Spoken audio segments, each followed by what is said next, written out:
Well, we love profiles that are written in the first person. And they're much more approachable, right? I get to know somebody a little bit differently than when it's written in third person. In a bio, it's just not as catchy usually. Mm-hmm. And so I want that personability, if that's a word, to come across. And I often ask people, well, do you go to a networking event and introduce yourself in the third person? And most people are like, no. Maybe I would actually stand. People would remember me if I did. But nevertheless, we want to come to LinkedIn, come to these channels, and once again, be super authentic and genuine. And that comes across far more in the first person. However, don't write a whole bunch of I am statements because that looks very self-centered. That was my next question. So how do you sound authentic and show off your skills without sounding like you're bragging and without sounding like the next person's profile? We can't have them all sound the same, otherwise we're not standing out. Right, the key here is that you do stand out. So what are some of those experiences? We sort of look at it almost like a human interest story. What's the hook? What are you passionate about personally?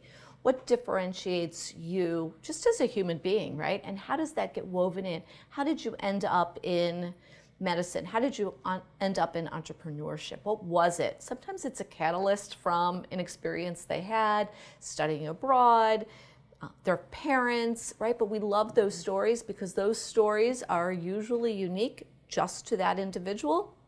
We can kind of create a metaphor and people suddenly stand out, right? Because it's what they would talk about if they were in person.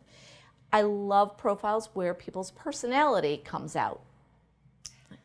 I think that's just much more interesting. Sure. And storytelling is what connects people. Even with public speaking now, they say, tell a story, a human interest story, something about yourself makes you connect. And so, for example, in my profile, if I'm going to talk about the passion or what drives me, somebody is going to connect to that as opposed to, I got my degree here, this is what I do, and I've done this for so many years, and I have these skills. Right? That's very vanilla, right? It doesn't stand out. And I love how you start your profile with your mission statement.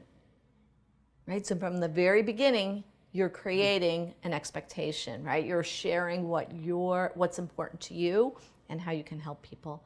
And so you're writing for your audience.